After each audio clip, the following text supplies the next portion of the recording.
Wake up, wake up. Barbados, get up. Good morning.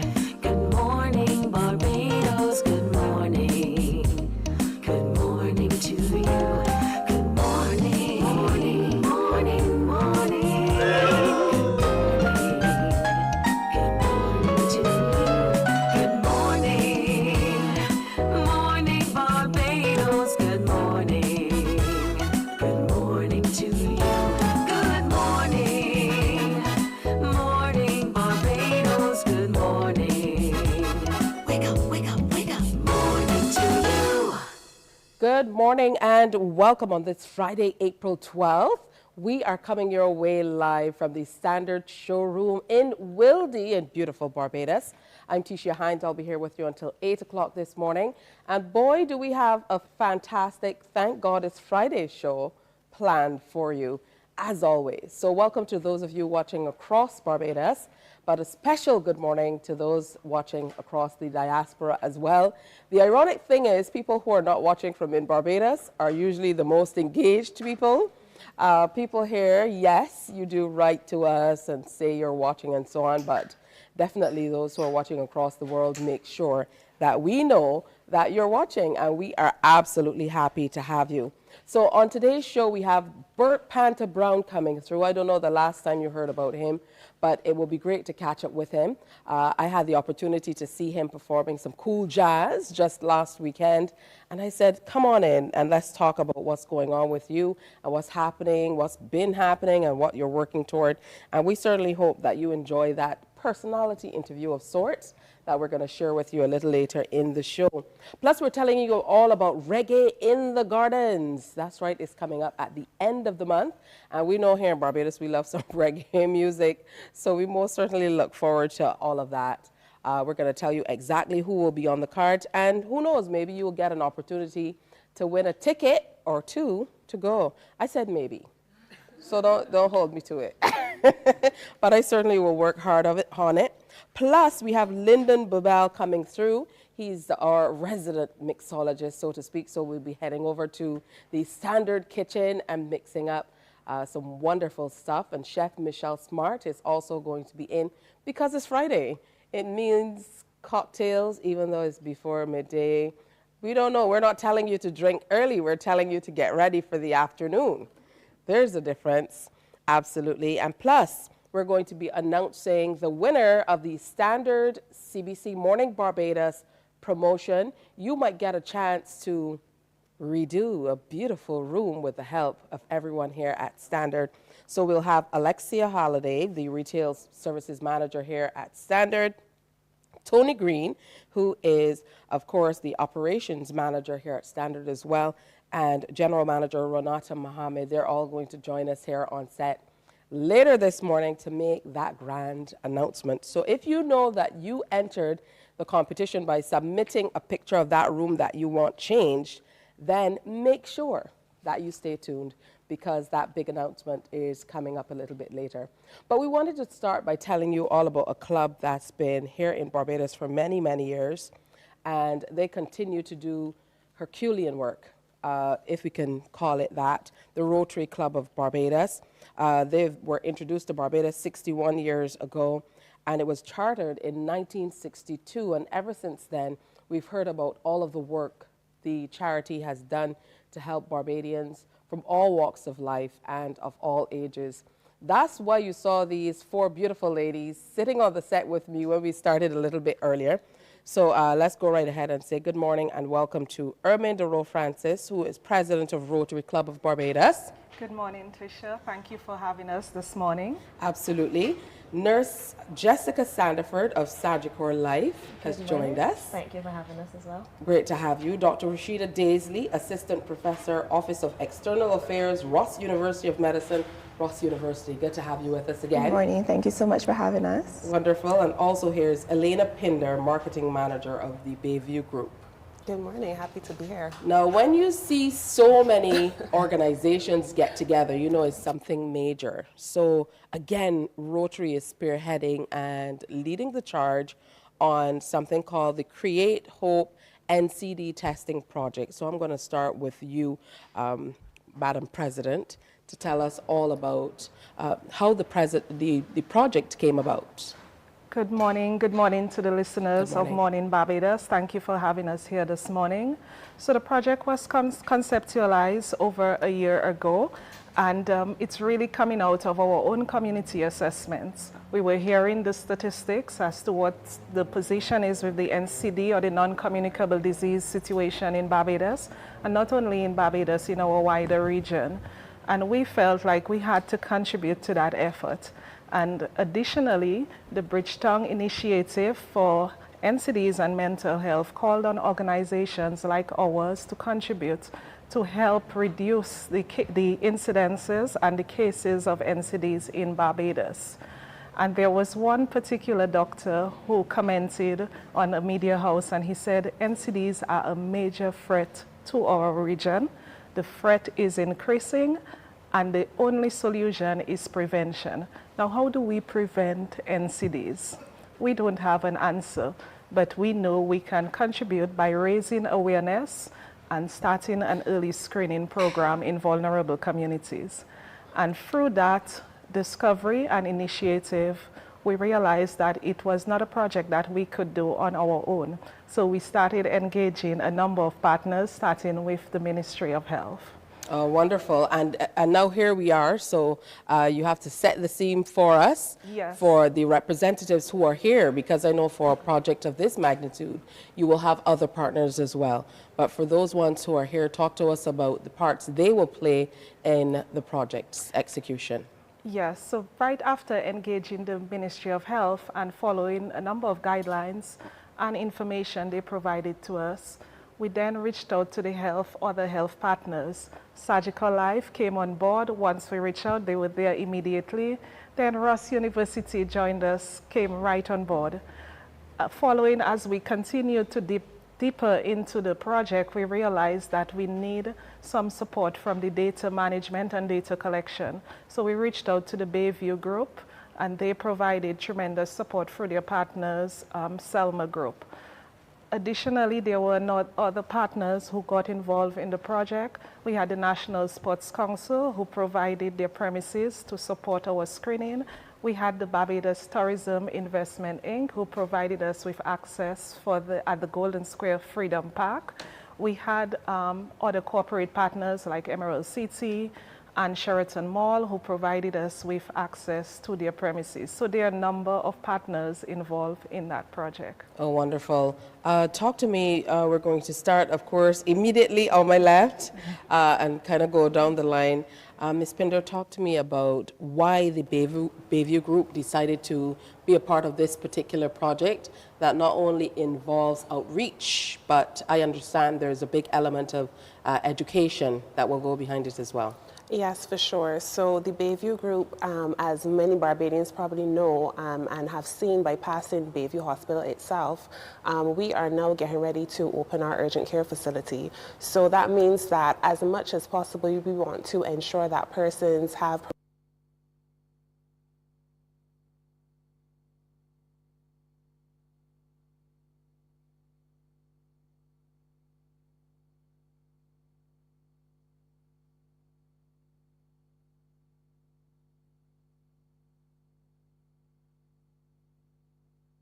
we would have partnered with our partner Selma to assist with the collection and the safekeeping of the data and ensure that it remains non-traceable, because as much as this data is important, we want to ensure that it is safeguarded, and that is where our partner Selma would have come in. Bayview Group not only consists of the hospital, but it consists of Bayview Lab as well as diagnostic radiology, and all three of these core companies basically have products that are designed to help and assist with the diagnosis, early detection, and to ensure that once obviously persons are aware of certain things, they can take certain measures to ensure that, you know, they are in their best health possible. So for us, it was a natural fit. It met with our objectives because, again, healthcare is something that is so important and is so vital to the continuation of society. So as much as possible, we try to align ourselves with projects like this to ensure that we can keep that messaging of, preventative care, early detection, safeguarding yourself. So that's definitely why we came on board. Absolutely. It means a lot to hear that institutions like these are interested in preventative care, because a lot of the times from where we sit as the general public, it can feel as though, it makes sense for those delivering health care to have people who aren't well, but that just isn't the case. As long as you can work toward the preventative care, and I know as, one of the foremost insurance companies in Barbados, Sagicor will want to insure as well. I myself am insured with Sagicor, and I know that the suite of services offered, inclusive of being able to have your yearly health checks and so on, really make a difference in terms of how you're able to manage any challenges that can come down the road. So thank you for having me again. Absolutely. So yes, I'm representing Sagicor today. Our role in this is, as one of the main things we try to do is give back to our community. Preventative care is very, very important, and we realize, as you would know based on the statistics, NCDs are very much on the rise. So being an insurance company, our focus is to get our society a little bit better, one day at a time. Our focus is community outreach. Yes, we're selling insurances and so forth, but one of the main things, our focus is our healthcare system. Because of course, we need a longer generation in order to survive. And as a result, we hopped on board with Rotary so that we can assist in whatever means we can, carrying out the testing and so forth, so that we're able to give back to our community as a day-to-day. Absolutely. And for you, Dr. Daisley, I know Ross University, you guys hit the ground running. From very early on, I've been engaging with a lot of organizations that talk about how you get out and share. Of course, you do your community clinics and so on as well. But talk about this particular project, because it means so much to Barbadians. And as many of our guests have mentioned already, it means so much to the continuity of life and the quality of life of Barbadians. Yes, so firstly, I'd just like to reiterate that Rotary, as well as these other partners, are very valued partners of Ross University. As you mentioned, we do a significant amount of community outreach and in the Barbadian population. And it's really important to us as an institution to give back to our community. We are medical education, but we're producing future physicians. And we want the communities that these physicians will be going to work with to benefit from that. It's really important for us as a Barbadian society to understand the impact of non-communicable diseases.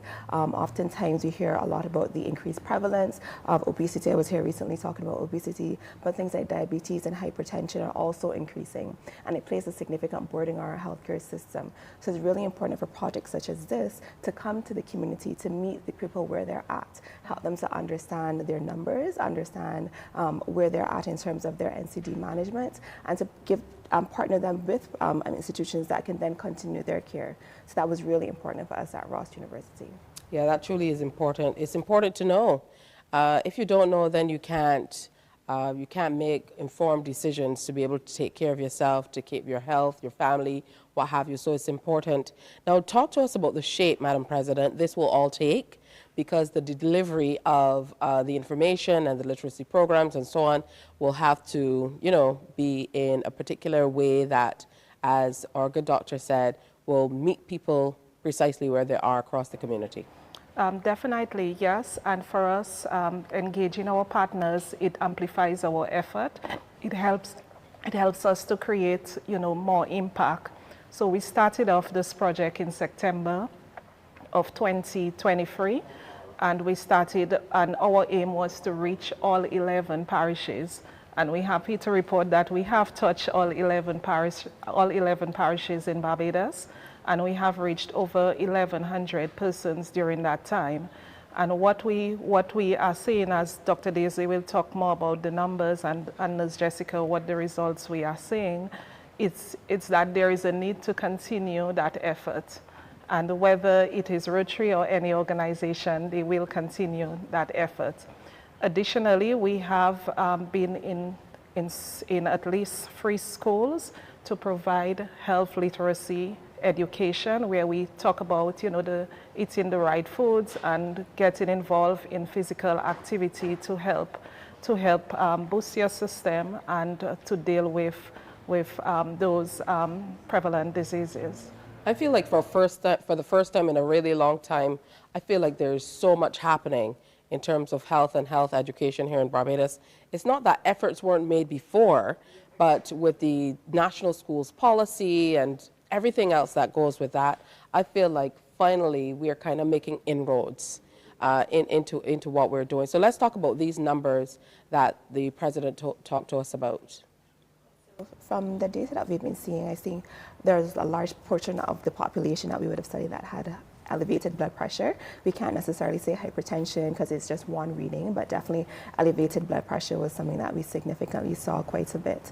Also, obesity coming out of these statistics as well. There was quite a significant portion of persons who had high BMI, and we also would have measured waist circumference, and that was also elevated. So these are data points that are telling us where we need to focus our efforts nationally going forward in terms of our national health education and health literacy, as Madam President would have mentioned beforehand. So it's really important to have the data from these projects, because it helps inform future outreaches, inform future healthcare interventions that can help improve population health.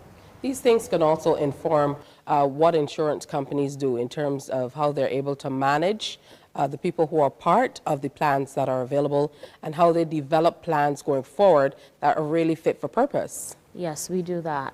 That's the purpose of actually being a part of this project, so we can get the statistics as well, review them, and see where we need to really put our focus into. Because yes, we do the checks, but at the end of the day, you still need the data to see what are the parameters that we really need to focus on for our society. And when we talk about delivery of care, it means that we have to be able to know where we have to place monies, because that's what we need, into certain areas to be able to deliver the type of care that's needed for the people whom you're serving. So that ties into, I would imagine, what you are doing at the Bayview Group as well. Yes, definitely. And as I mentioned with the urgent care facility, for the first time, Barbadians will actually be able to walk into Bayview Hospital. Right now, unless you have a relationship with a physician, you can come and get care. But now we really want to open our doors and let Barbadians know that if you have any accidents, if you have any incidences, you can walk into Bayview, you can get the health care that you need. And that is obviously the quality health care that we are known for throughout the years. And even for like diagnostic radiology as well. All of these companies under the Bayview Group, we are open, we are ready to receive any Barbadians, because as much as possible, access to health care and management of whatever diseases persons might be afflicted with is what is going to make the difference in the quality of their lives. Saving lives is what it's about too. Not to knock any other institutions, but sometimes because there's so much going on health-wise, it can be difficult to really be able to get the level of service that you need. I had an emergency once, and I ended up going to 3 different institutions before I was able to get the care that I needed. And it really struck something in me, because I was saying, well, I turned up at 3 different private institutions and still couldn't get the attention in a timely fashion the way I felt as though I needed. So that's important. What are some of the other areas that we're delving into with this project outside of the numbers, looking at high BMIs, looking at maybe the elevated blood pressures and so on that Rashida told us about?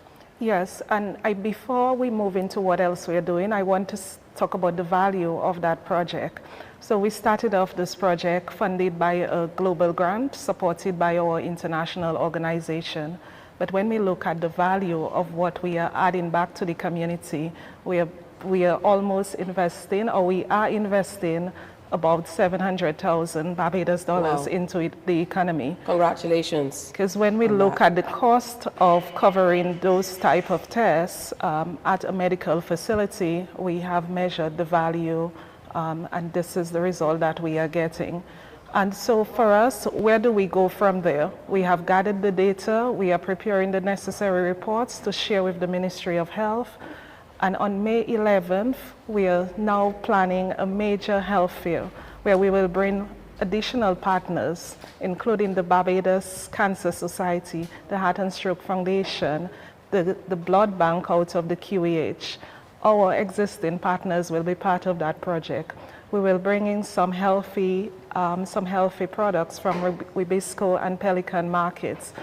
We continue to add more partners to the project so that we can reach more persons, because the more persons we reach is the better we position ourselves to take on the prevention measures, and we continue to do more of that.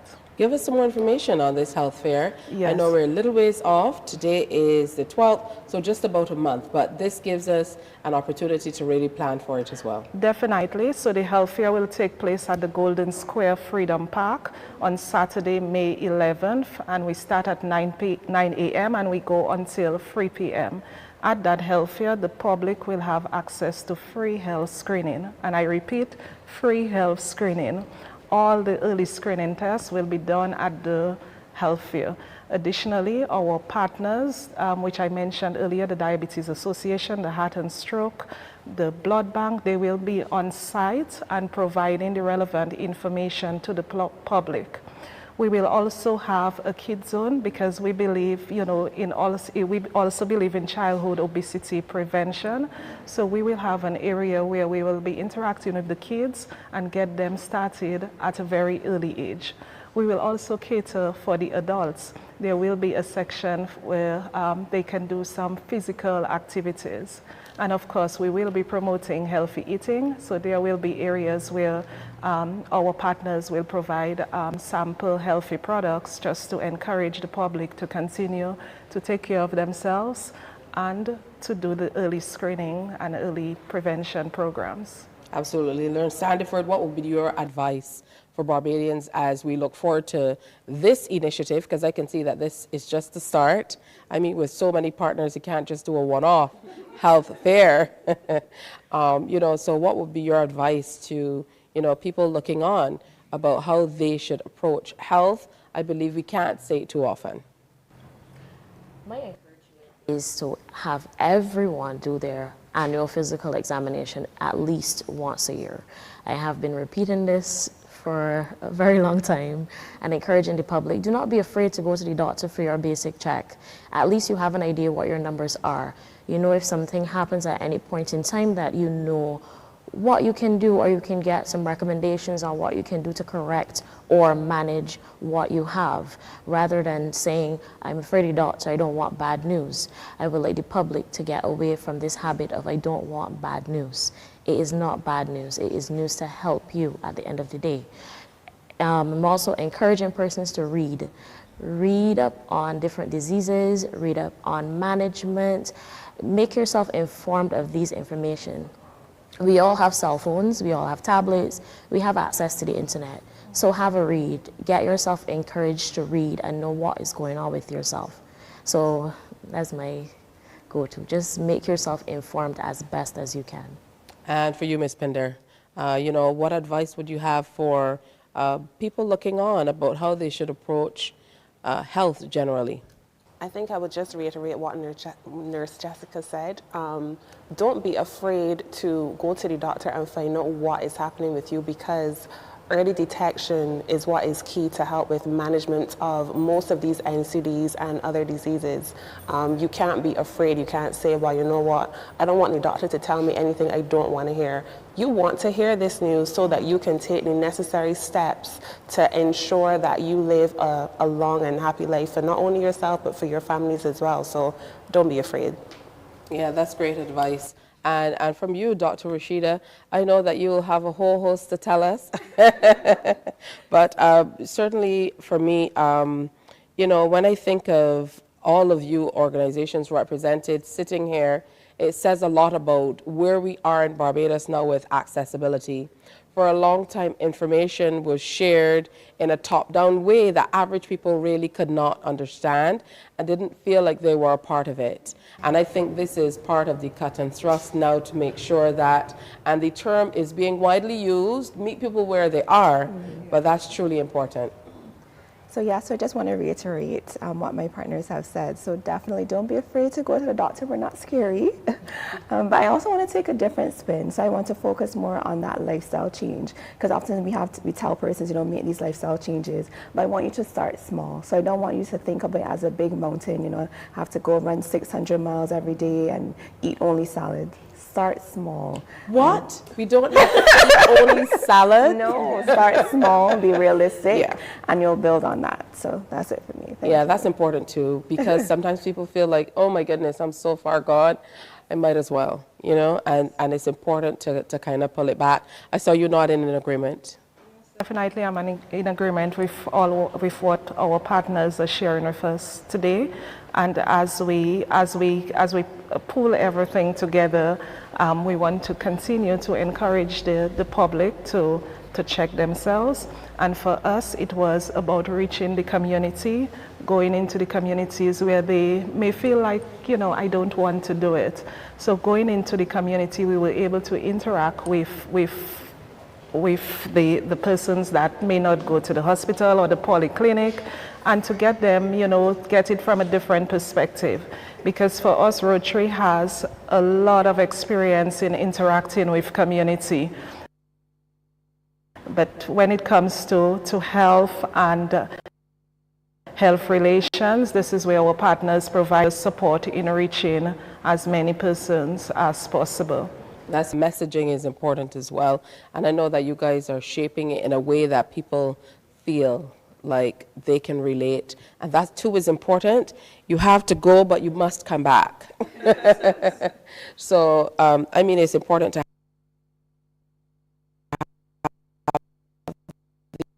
these conversations, particularly when we're talking about these things that are entrenched norms, and even sometimes the bold norms across the region. Some people are like, they don't. So you have to be able to offer alternatives, and then they'd be open to doing it. So, congratulations to all of the organizations for joining up with Rotary, but I know your motto, service above self, is what drives your over 100 strong membership to keep on this journey. So final word for you, Madam President, about what's coming up. And as you leave, the producer is going to let you know when you can come back so we can continue this discussion.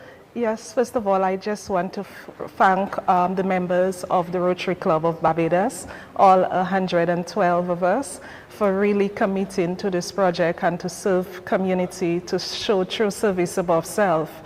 I also want to thank all of our partners. The list is too long to mention. We will definitely thank them throughout other platforms.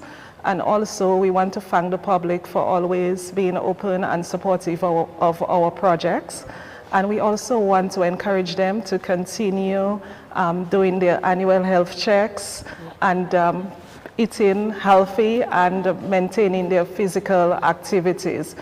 Rotary Club of Barbados will continue to support our community, and we look forward to welcoming everyone at our health fair on Saturday, May 11th from 9 a.m. at the Golden Square Freedom Park. It's an event for your entire family. Bring the kids, bring your grandparents, bring the men, bring the women.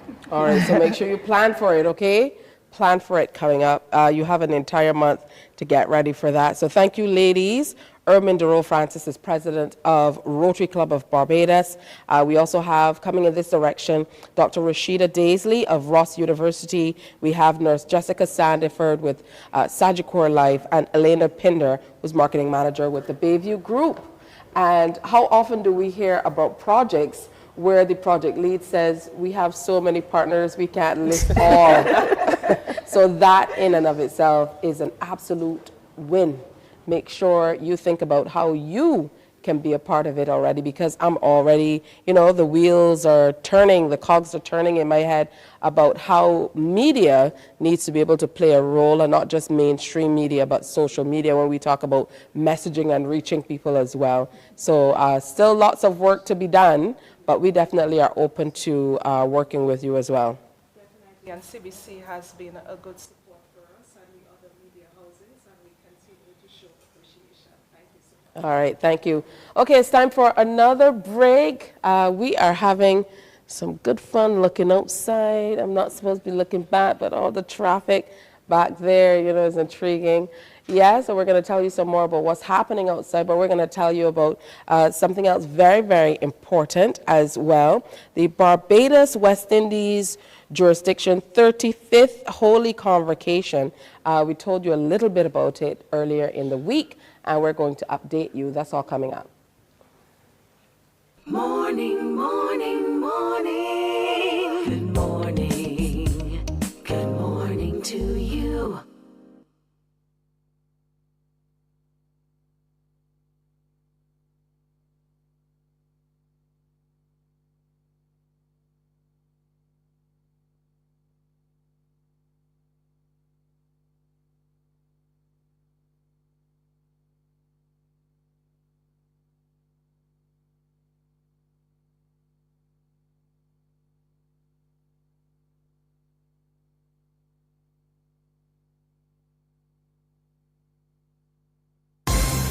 Tune in to CBC Newsnight for the NISS Business Report, a comprehensive look at the local, regional, and international business world every Monday, Wednesday, and Friday during CBC Newsnight.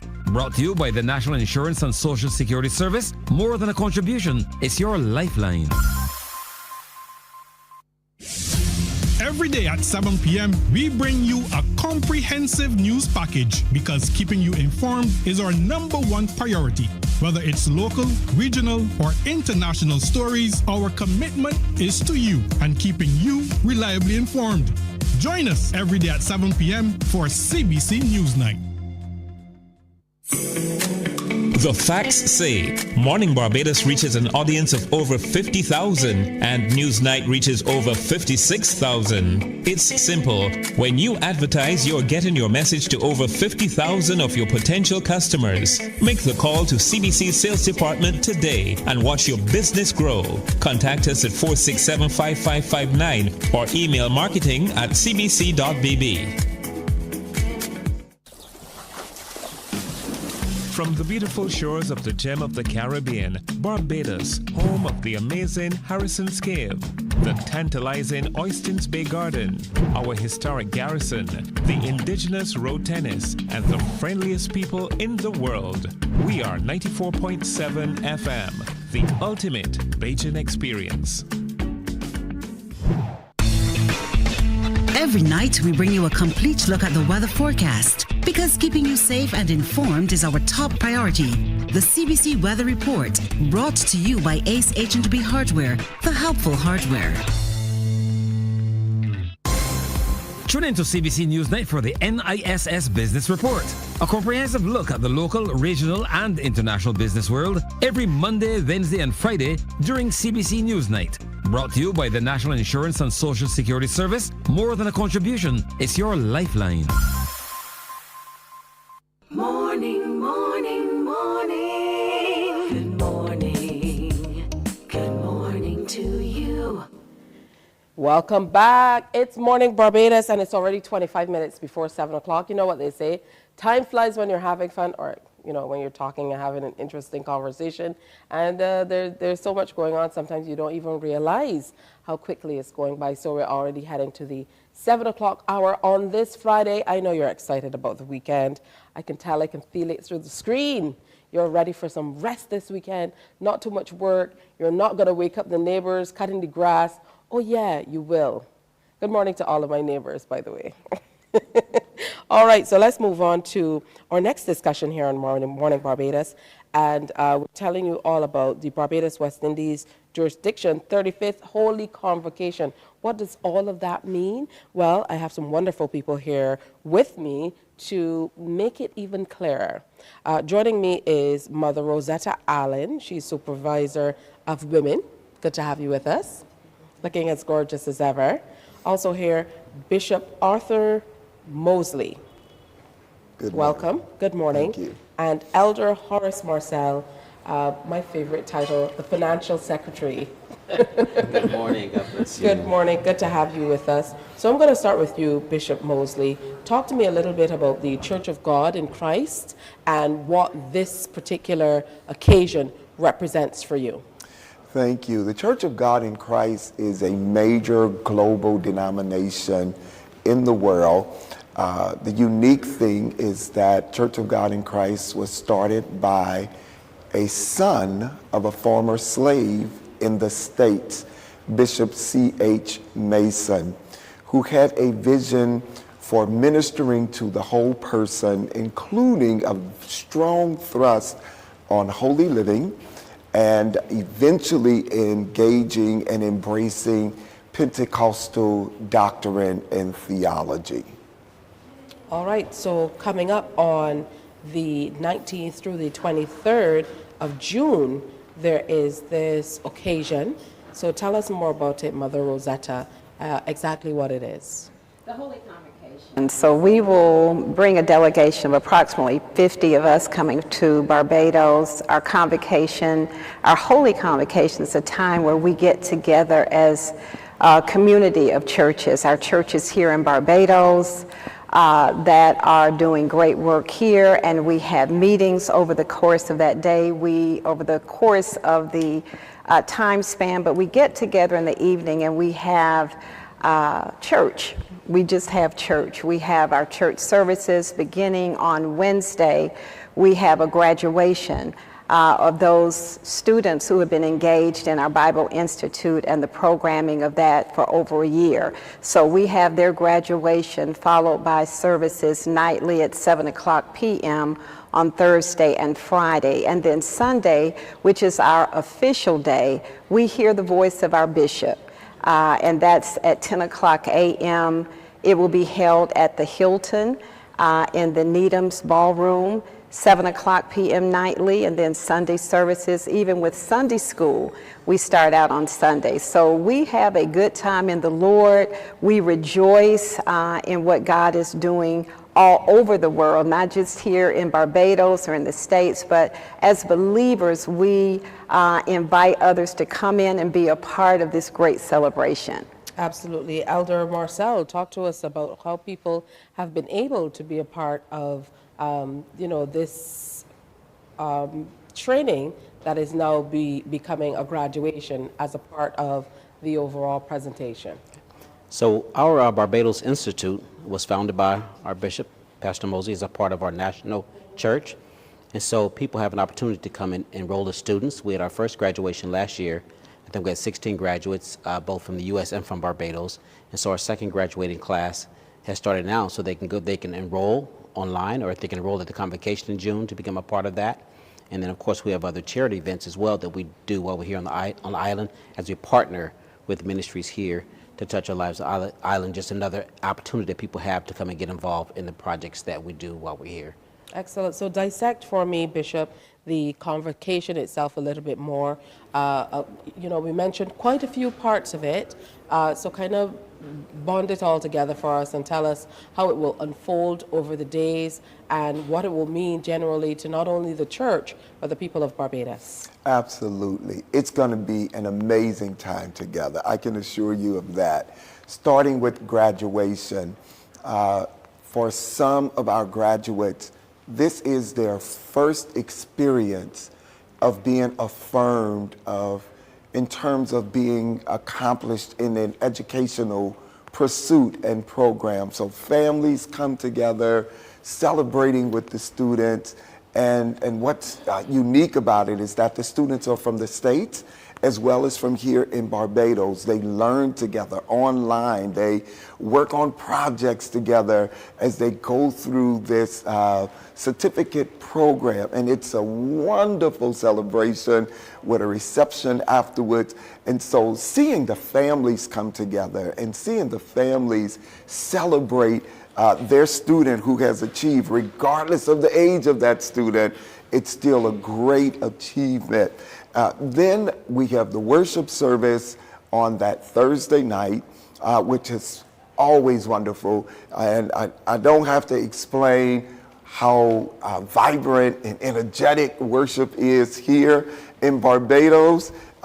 You already know that. And it's a wonderful blend of worship celebration that's traditional in the Black church in the States, alongside with the tradition of worship celebration here in Barbados, having both of those elements working in conjunction, working in agreement together, and it's absolutely fantastic.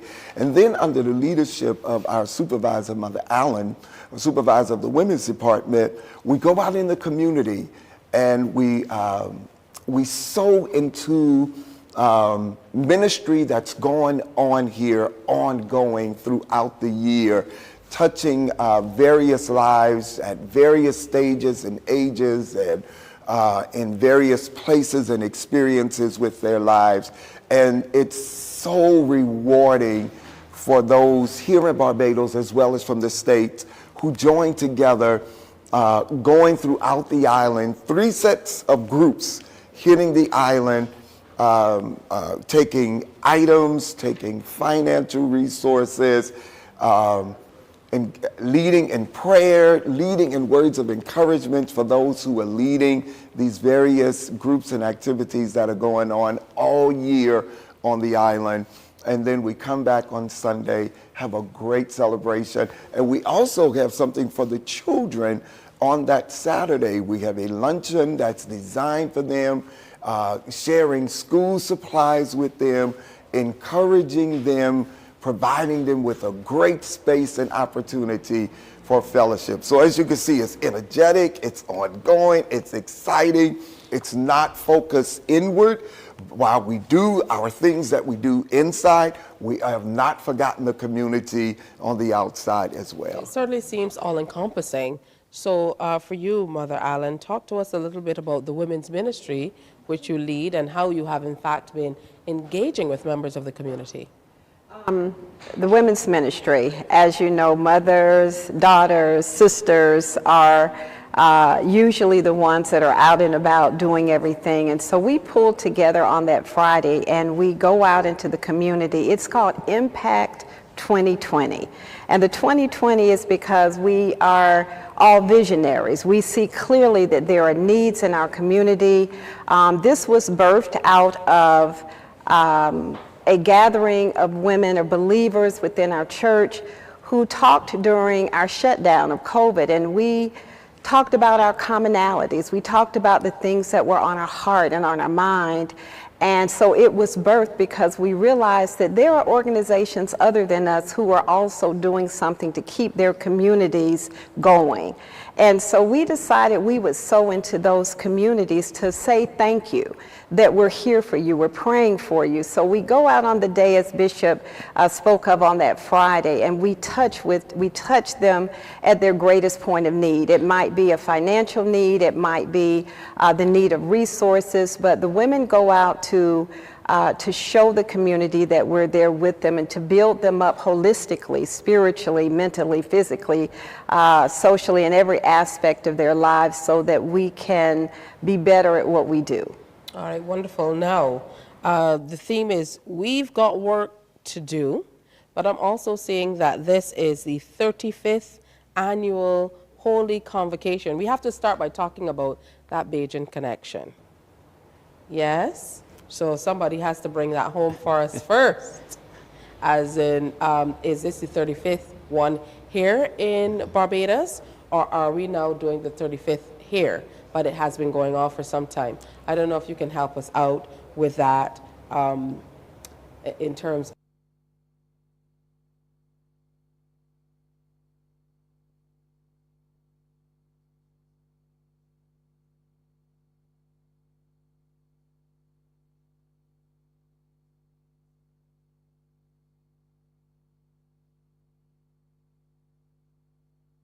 with the African American heritage and the beauty of it all, to just continue the work of the Lord, to pursue holiness and to really just indulge bringing the cultures together and seeing how we build our communities together.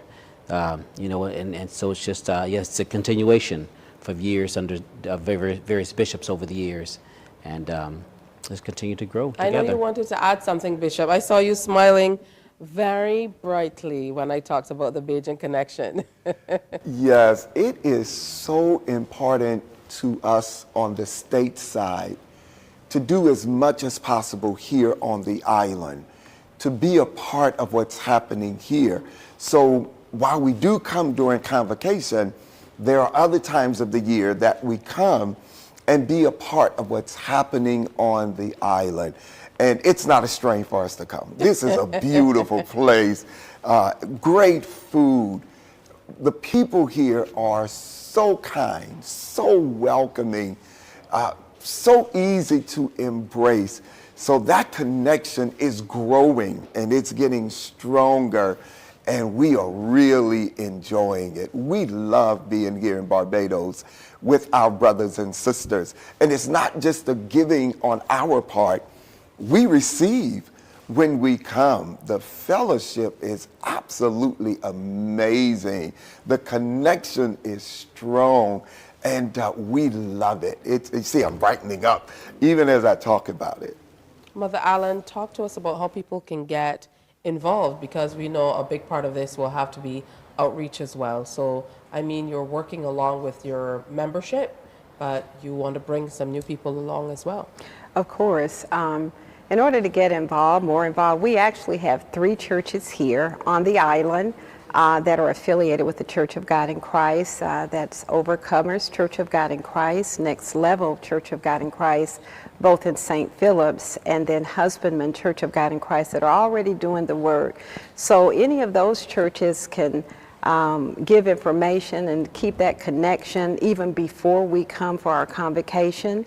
And then you can go to our website to get more information, which is www.barbadosfirst.org. And there's information that is there about our upcoming convocation. And we are excited. As Bishop says, we are excited. We're looking forward to coming and just knowing that you want to be a part of it. You are invited. We are excited about inviting you over to what we're doing, because we're doing great things here on the island when we come. All right, Elder Marcel, talk to us about numbers. You said that there were participants from the U.S. and here in Barbados, and through technology you've been able to get them to work together, as the Bishop also mentioned. So let's talk numbers when we get to the graduating ceremony itself. So numbers are very key part. You know, numbers always tell the story. So first, in terms of delegates, we have about 150 delegates that total. We have about 100 delegates here from the Barbados churches, and about 50 to 55 in the U.S. that end up making up the entire convocation. But in terms of graduation, like I say, it's open to anyone who wants to continue, who wants to pursue a biblical education. And so we've had, I think we have about 15 students this year, 16 that graduated last year, and looking for more. It's an exciting course. It's an exciting journey for people to take. So numbers-wise, we're looking to grow that. And so we invite anyone who is here on the island, anyone just around the world, because it's an online course. And then in terms of numbers here for our convocation, we're really looking for more and more people to come out and just join with us and partner with us as we touch and come alongside not just the churches here, but the community. We love God. We have been traveling, Bishop and I and Mother Allen have all been traveling the world, different countries for over 20 years. But coming to Barbados is so unique, and it's such a blessing. And so we just want to increase our numbers in our fellowship services, with our community work, and with the educational, because educating yourself in the Word of God is so very key and very critical to our lives, you know, and us becoming and maintaining our holistic being. I think it's interesting that you're able to study. A lot of churches, we hear about Bible study and learning things, but to have a structured program where people feel like they can graduate from it, I think can make all the difference in terms of how they approach the way that they worship, what they do, how they feel about religion, how they feel about their spirituality and other things. So I'd like to commend you on that. And Bishop, from you, share with us a little bit more of what the course itself entails in terms of what people are able to learn. Absolutely. We have a stellar faculty, let me say that. They are trained and prepared, and in the certificate program, you will study New Testament, you will study Old Testament. Even if you don't consider yourself a preacher, you will also get the opportunity to discover what goes into sermon preparation, preparing to preach to the Lord's people. You will also study the history of Church of God in Christ. You will also study how Church of God in Christ is organized. You will study women's ministry in the Church of God in Christ and how integral the women have been in starting the church and maintaining the church. You will learn about church administration, and you may not occupy these particular roles now, but if you occupy them in the future, you go into them already with some equipping and some knowledge and some understanding. And one of the great things about it is you go through this with a cohort. You go through it with others, and you learn together. And that's one of the beauties even of our instructors. We all take the approach that we are learning together. We don't come into the situation saying, we have all the information, we have all the knowledge, we give it all to you, you just soak it up. But there's something that each student can contribute and give and share as well as they read, as they research, as they go through this journey as a group together. All right, so that's beautiful, and it's all coming up June, so you really are starting early, kind of getting people in the know about what's happening, and it's wonderful that you're on the ground as well, really sharing, across communities and things like that. So we look forward to hearing more about the Convocation, the 35th Holy Convocation of the Church of God in Christ, and your partners here in Barbados, your spiritual partners, and otherwise. So it's wonderful. The Wednesday 19th will be your second graduating class of the Barbados Institute. So sounds like quite a few wins. Yes. For the work that you're doing, not only in North America, but here in the Caribbean as well. And you mentioned that you guys have been traveling around the world and sharing the Word of God. So that's always a wonderful thing. Yes. Yes. All right, so thanks for coming in and sharing with us on this beautiful day. Continue to enjoy Barbados. Yes. And as you share the Word, I'm sure that you're going to enjoy Barbadian sharing too. We can be quite a sharing people. Yes. Yeah? Yes. They said that they're taking stuff back, not only the worship, but I'm sure other things too. Yeah, so enjoy. Thank you so much, Bishop Arthur Mosley. We also have Mother Rosetta Allen, who is the supervisor of the women's ministry, and Elder Horace Marcel, the financial secretary. And they have someone who is here with them. She's off to the side, kind of looking on. What's her name? Tamika Singleton. Morning. She's accompanying the view. All right, stay with us. When we come back, we're going to be back with a little bit of social buzz. You know, they say there's a Bajan everywhere. Well, where are Bajans going, and what are they going there for? A very interesting video is circulating on social media. We want to share that with you. That's coming up next. Morning, morning, morning. Good morning. Good morning to you.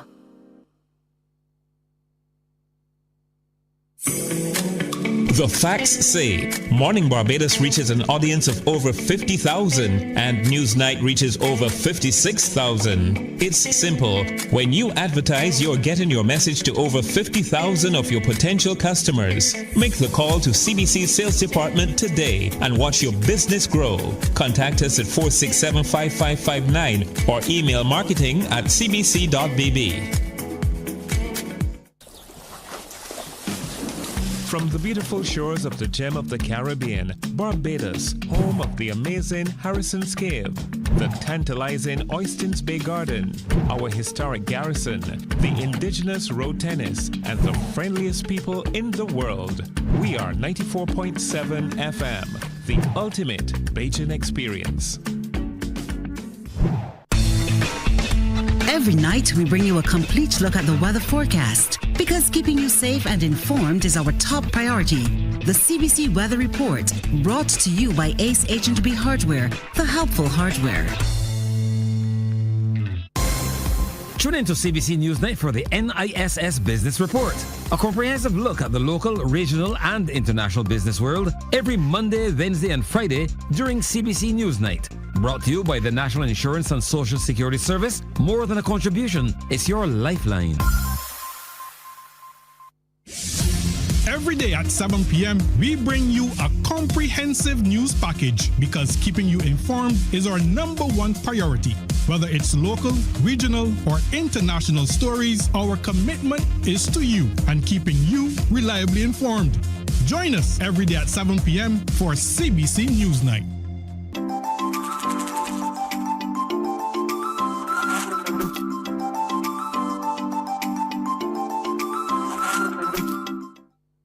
As I mentioned, people say there's a Bajan everywhere. So earlier this week when the solar eclipse was happening, people were trying to get all types of vantage points from Mexico in the south all the way up into the U.S. Some people were directly in the path, other people weren't.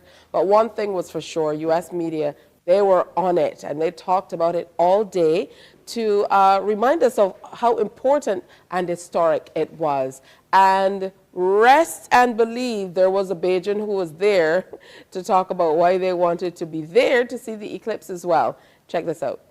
So people from all around the world traveling to upstate New York to witness what could be a once-in-a-lifetime event for them. That's right, Lake Placid, one of the popular spots for tourists to come and see a total eclipse for themselves. News 10 ABC's James De La Fuente joining us live from Lake Placid with more on the scene there. James? Well, good afternoon, Lydia, Trishna, and that's right. People are coming up to Lake Placid from far and wide. I'm standing here with a gentleman who comes from as far as Barbados. But before that, you know, we're up here for a moment in Lake Placid where folks can remember about 40 years ago there was a miracle on ice, but today we witnessed a spectacle in the skies that won't be witnessed in this area for another 400 years. But these eclipses aren't the only time you can see them.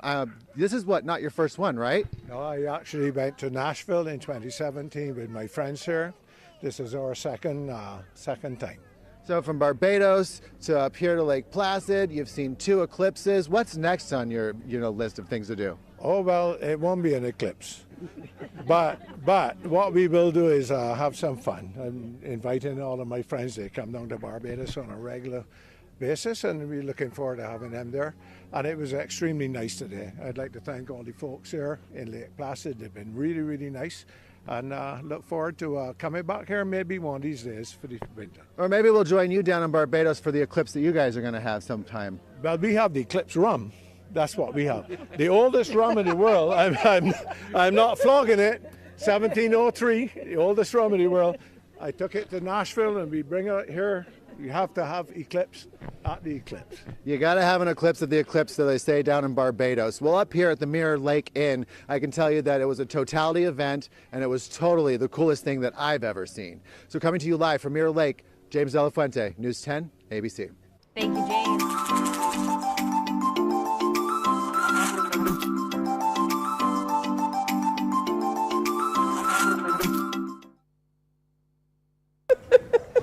You have to have an eclipse rum, of course. The only eclipse that we were talking about in Barbados, eclipse rum, and of course eclipse biscuits. And I'm sure that you saw all the memes, especially from the Bajans in North America as well. It's time for us to get you ready for an update of the news. Morning, morning, morning. Good morning. Good morning to you. All right, good morning. Of course, it's April 12th. Good to have you in company. It's time for us to give you an update of what's happening news-wise across the country.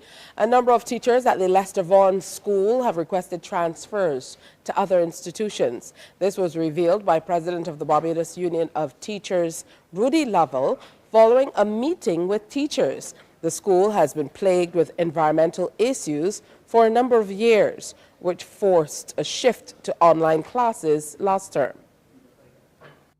The Barbados Union of Teachers met with teachers at the Lester Vaughan School yesterday to continue discussions on environmental issues at the school.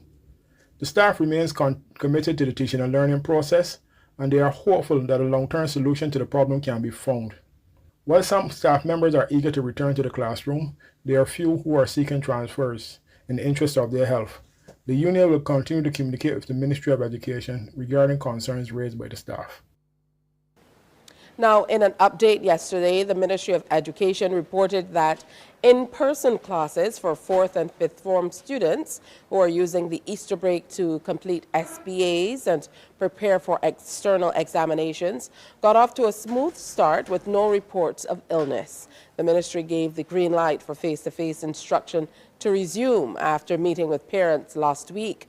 A report presented during the meeting revealed there were no emissions at the plant and all volatile organic compound levels were below the threshold for safety. The Caribbean Development Bank is calling creatives to action with the launch of the second phase of its Cultural Creatives Industries Innovation Fund program. But according to the CDB's acting head of private sector division, Lisa Harding, there will be numerous changes to this phase. She says the decision comes after an independent evaluation in December of 2022 to determine the fund's relevance and progress made. We recognized early on that there's a need for more project preparation support for applicants. The sector, there is weak capacity. We're really speaking in some instances around small MSMEs, micro businesses who have never had to report to anyone, furthermore, a CDB. Right, so the reporting requirements, understanding the jargon, understanding the language, understanding what we need, that we have to satisfy our donors. We have to find a way to be able to break it down to them and also to get them on board and to buy into why it's necessary.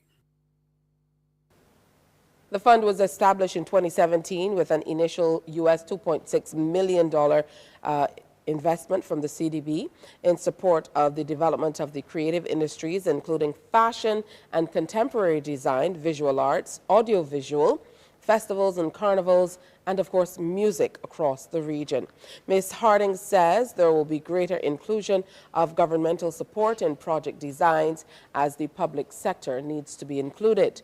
There will also be more project implementation support for applicants and those awarded grants, online application systems, data analysis and artificial intelligence for routine administrative processes. A community leader in the Pine is calling for urgent action to address a recent upsurge of violence in that area. Ivan Speed Ford says the increase of violent incidents in the Pine may be as a result of disputes involving young residents. 65-year-old Ivan Speed Ford, who has called the Pine St. Michael his home for the majority of his life, is concerned about the level of violence taking place in the neighborhood. The community leader said he believes to arrest the situation, leaders of organized groups must sit at the round table and discuss ways to resolve the vexing issue. He is of the view that since this is not the first time residents of the Pine have faced such a situation, they can overcome the current challenge. Once things happen in Pine, it's be a whole row in Barbados, because now we're a stagnated community. People have violence, we try to clear it. But in Pine, we try to settle things, you know. You can settle things, the way you got to do it, obviously, you got all the top haze, the blocks, the men on the blocks and things that man and man respect, you know, and things. You got Muslims here, you got Rastas there, you got Christians who'll be there. I think get them to merge together and talk about the community, you know, get the community back healthy. Because the community is sick now, we know it's sick, and when the community is sick, it's a serious thing. But we went through this sort of, and we cleared them up. On Friday, March 29th, Best of Hilton Row, Princess Royal Avenue, The Pine, was shot in his head and arm while watching television in the backyard of a residence in that area. Best, who was one of 2 men shot, died while undergoing treatment at the Queen Elizabeth Hospital. Days later, on April 6, 2 men were taken to the hospital after being shot on Curtins Road, also in The Pine. The recent incidents led to a Member of Parliament for the area, Deputy Prime Minister Santia Bradshaw, declaring that she was generally concerned about gun violence in the area. Ms. Bradshaw told another section of the media that it's also becoming increasingly difficult to identify the trouble spots in the community. The Member of Parliament said that residents are afraid of what they're seeing taking place in front of them.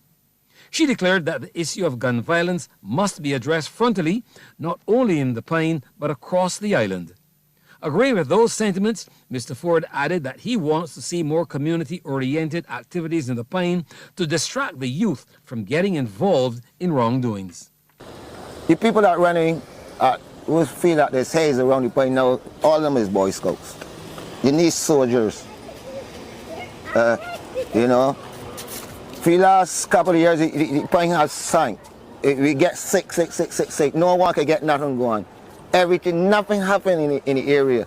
So what we got to do now, to do it, we got to try to bring it back to the spirit. We got to bring it alive. And things like this here, things happen for a reason, you know.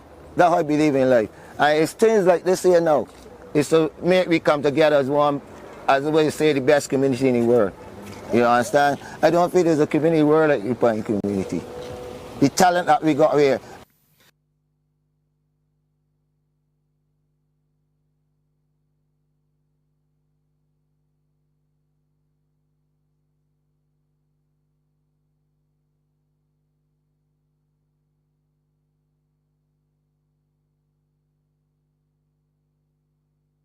The first inning score on the board against the Leeward Island Hurricanes in round 6 of the CWI 4-day championship at Queen's Park Oval in Trinidad.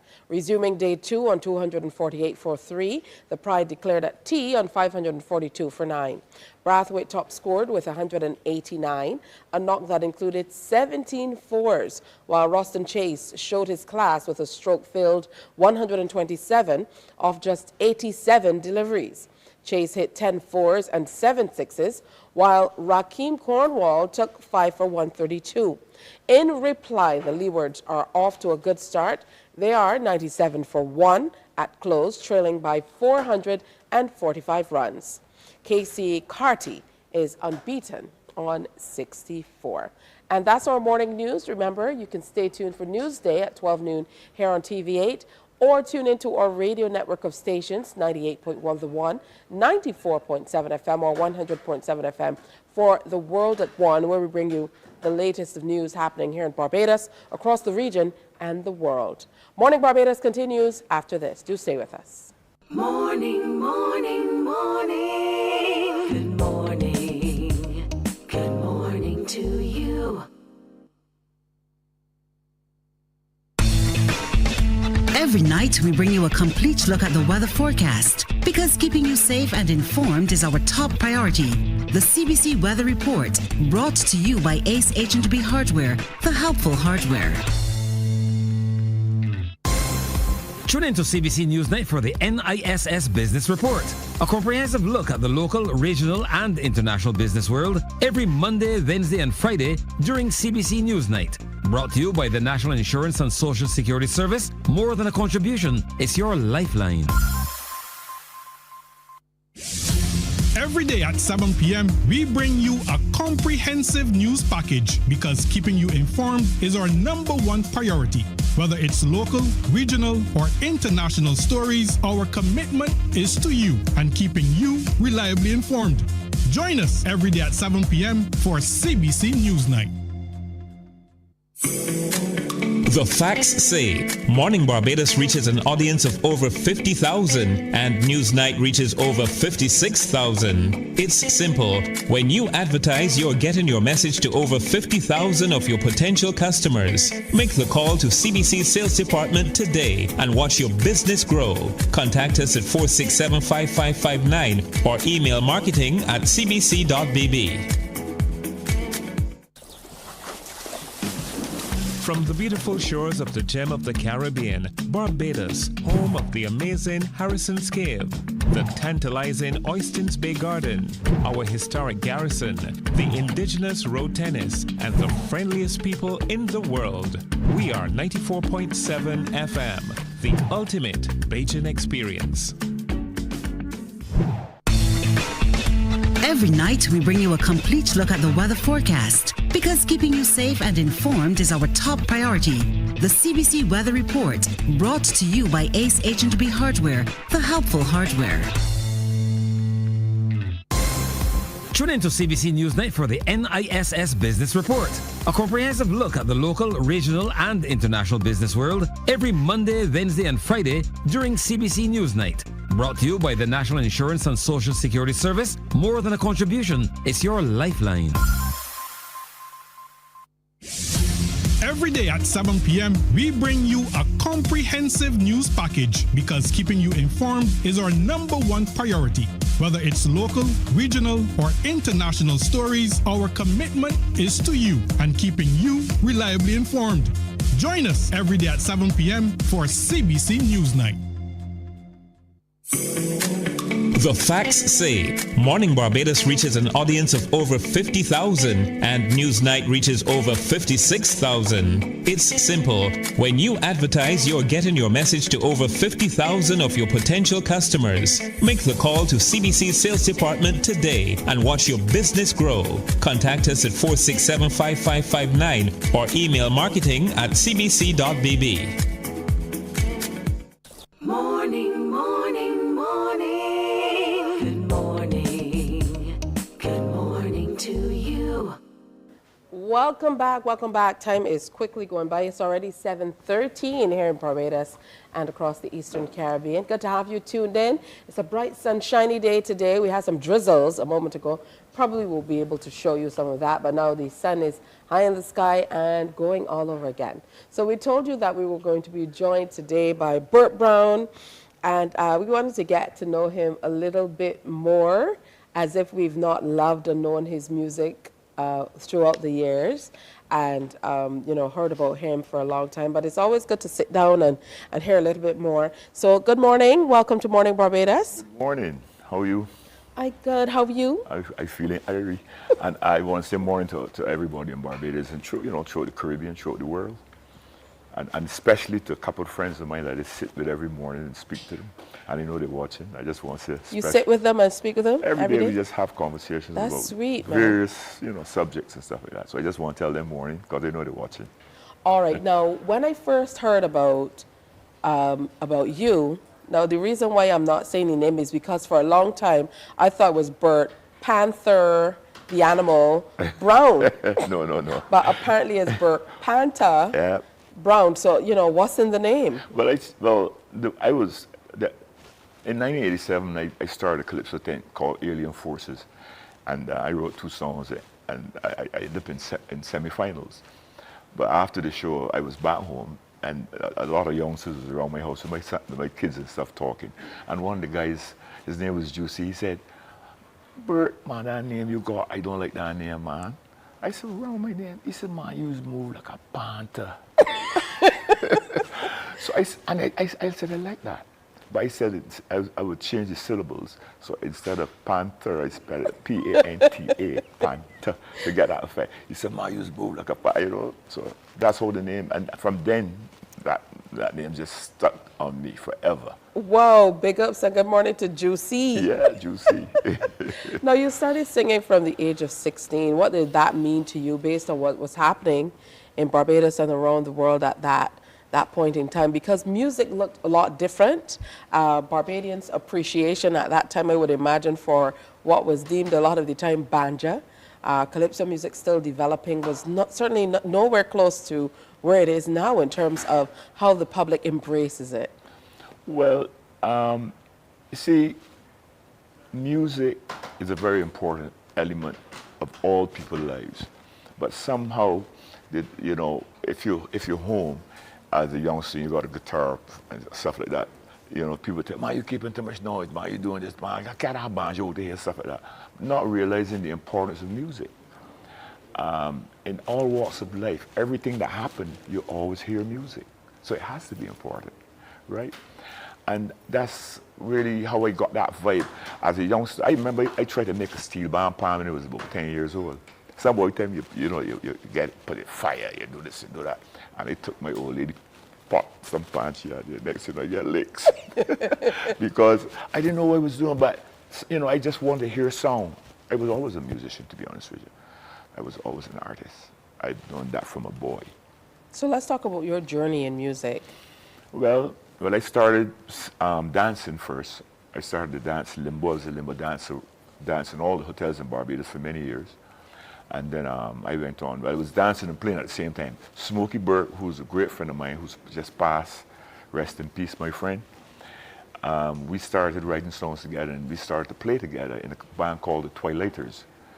And that's the first band I actually played with. And played with them for a couple of years, and then Burrata came to my house one evening, and he said, listen, the man sent me for you. I said, well, use the police. He said, no.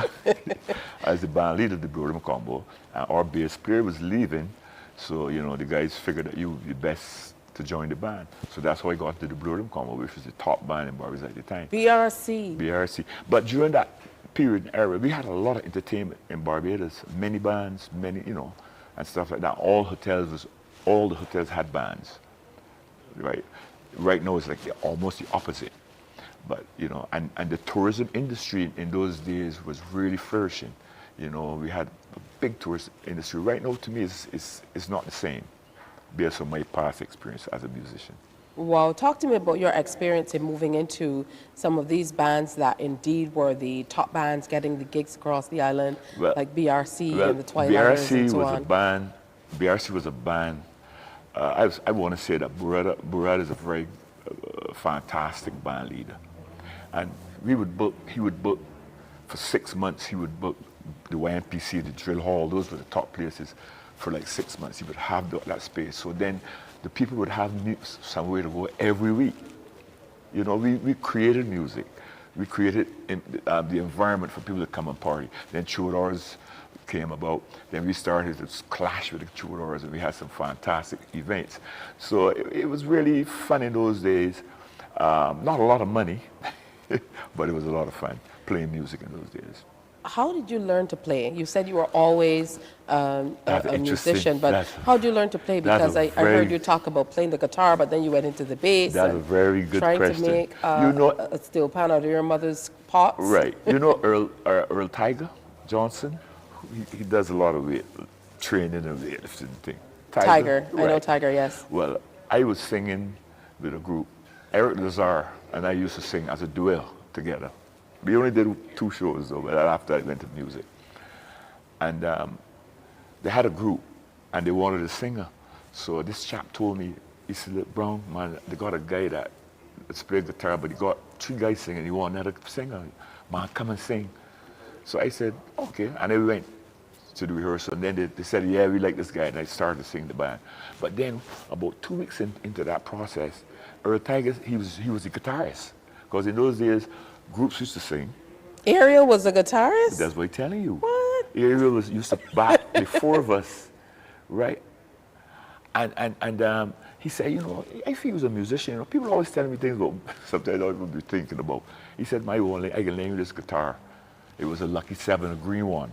You know the old cowboy movies, you know those guitars you used to see the men played it, right? It was one of the type of guitars. And he said, I said, you will lend me the guitar? He said, yeah, man, I can lend you this guitar. And he loaned me the guitar, and but he showed me 6 chords. He said, these are the chords you're going to know, C, A, D, G. And he said a lot of the times, the bridges go to F. No, seriously, and that, you know, a lot of that music in those days, you know, the bridge always used to go to the 4th degree of the scale, right? And that's how I learned to play the guitar. I used to take home the guitar, and when we practiced, would take it back and he would play. That's how I learned to play guitar. So Ariel Johnson is the person who taught me how to, the first set of chords on the guitar. Well, I didn't even know Ariel could play, so, you know, that's a revelation for me, but that's a really good story. Yep. So you've been playing all through the years. Yeah. Talk to me about some of the most memorable times for you on the music scene. BRC. We used to be rocking. I mean, BRC was a funky band. And we travel, you know, we travel all over the world. We play, you know, Canada. We would Canada like 4 years. We play in Montreal, Quebec City. We play at Madison Square Garden. You know, we did a lot of gigs. You know, BRC was a top band, honestly. And now you're here. You started, you told me 16. I hope you don't mind, but I know you're into the 70s already. I'm 73 right now. Good stuff, I'm feeling good. I mean, that's the most important part. And still looking good. So, I mean, you know, 73 years on, you know, your perspective must have shifted some. It must have changed from where you were in the early days. Yeah. So talk to me about where you sit now in terms of well, your we'll music. make that change. When I was in Toronto with the BRC, I wanted to study music. Now, I was always an arranger in my mind. I could always hear music, but I would sing it to the guys in the band, like the horn players, like Aaron Thomas and those guys. He also passed, rest in peace, great trumpet player. And I would sing the parts for these guys. And then they would, you know, harmonize them and stuff. But I couldn't write on paper. So I wanted to be able to write the things I was hearing in my mind on paper. So I wanted to be an arranger. So I decided that I would go to New York. And I went to New York, 1976. And Kid Cadogan, which is a Barbadian musician, a saxophone player. As a matter of fact, he arranged one of the most popular songs a Barbadian has ever written, Walk Away from Love. Shirley Stewart? Shirley Stewart, well, he was the arranger. And he was also a Barbadian. And he enrolled me in Lehman College. He set me up. When I told him I was coming, he set all the paperwork. So I went to Kingsborough Community College first. So I got into the college, and I spent 2 years at the college, got associate's degree, which is 64 credits, and then I went on to Lehman College and started studying, you know, higher levels of music. I studied orchestration, how to write for the orchestra, so I can write for the whole orchestra. Timpanis, violas, to everything I can write and arrange, because, you know, so I graduated in 1985 and came back to Barbados and started a calypso thing called Alien Forces. Why Alien Forces? That's a good story. Look, what's written right here, Alien Forces. Because I'm like, why Alien Forces? All right. You know, my mind is a very creative mind. That's what happened. Jadu and David Hunt came to me and said, and another guy came up to me. He said, listen, man, Georgie. You know, Georgie who sings some songs and stuff. Yeah. Georgie said, man, he said, man, you put out songs every year for Crop Over, but you're in a tank. I said, no, I won't be in a tank. You know, I'm a musician, not really a calypso, you know, but I could sing a calypso, I could write one. He said, man, let me start a tank. I said, well, why you tank? He said, man, but the other first one, we can't get any other tanks. So I said, well, what is aliens? He said, my party. So I said, all right, Alien Forces. And everybody said, yeah, and that was it. And I started then, I registered the name, and I started arranging music for all the calypsonians and to make sure I had the product. And we opened up Alien Forces. And funny, the night we opened was judging night, because we didn't have enough time to practice, and we sent 3 people to semifinals. Excellent. Right, which was Jadu, David Hunt, and myself. And I was singing a song, Bert just died. I was singing a song called Dipper Skipper. I'm Feeling Crazy. Those were the 2 songs that I sang in the semifinals. So that's how, coming back to Barbados, that's how it started. And then after a while, I started my jazz band, Cool Jazz, and I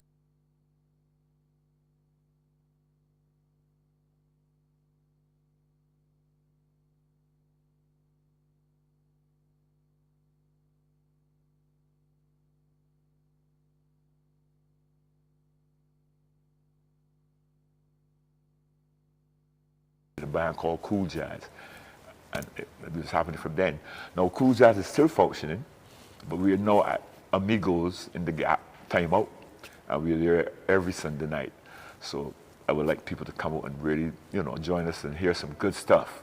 Yeah, that is good stuff, because when I think of Bert Panther Brown, I don't think Cool Jazz. I know. For some reason, my mind goes straight to soca, straight to calypso music. Right. So it's wonderful that you're still making amazing music, and that you can be found still on the circuit doing it. Exactly. But I saw you at Scoopy's when we were at Scoopy's a couple of times playing jazz. Yeah, I used to pass through Family Connections. You've been there more than once, right? Yes, when I was for playing sure. at Scoopy's, So that's how, the whole thing started. But writing music and composing and playing music is basically what I like to do. That's what I like to do, period. That's wonderful, and I'm happy to see that all these years later, you are still enjoying what you love to do. That's most important. Keisha, I know start. Day before yesterday, I just finished my crop over record for this year. Yes? Yeah. Give us a sneak peek, man. So what's coming up for crop over? I got it Panther here. Brown. Is on your phone? No, I got it on a disc. No, I bought it. I thought it was going to be at CBC, right? Okay. But I have it here. But you guys will get it this All right. week. I'll Good bring stuff. it over. So Bert Panther Brown, what a story! And I know if we started talking about the stories with Boo and Smokey, we would never Forever. end, We go on because Smokey was the consummate storyteller. I ended up at one point in time, my goodness, heaven must be erupting in loud laughter even now, because I was there with Gabby, Richard Stout was there, Smokey Burt was there. It was trouble. It was trouble. Wasn't this trouble? It was trouble. Yeah, but Smokey is a very, very good friend of mine. We was together, traveling. We did everything good and bad together. You know what I mean? With the girls, everything. But Smokey was a good guy and a bright guy, huh? Smokey was a very intelligent guy. Yeah. Very bright guy. Well, I want to thank you for coming through and sharing with us, and I most certainly look forward to seeing you again, playing some cool jazz. Definitely. Yeah. Amigos in the Gap. In the Gap. I look forward to seeing every that. Sunday night. Check out Bert Panther Brown. Still around, and something for crop over as well. But doing cool jazz on the weekend as well. And that song is called If You're Feeling Good. If You're Feeling Good. Come join the party. That's the program. All right, it's time for another break. When we come back, we're going to head into the kitchen, because the chef is here, the mixologist is here as well, and we are going to be having a grand time as we prepare you for the weekend. Stay with us. Morning, morning, morning. Good morning. Good morning to you.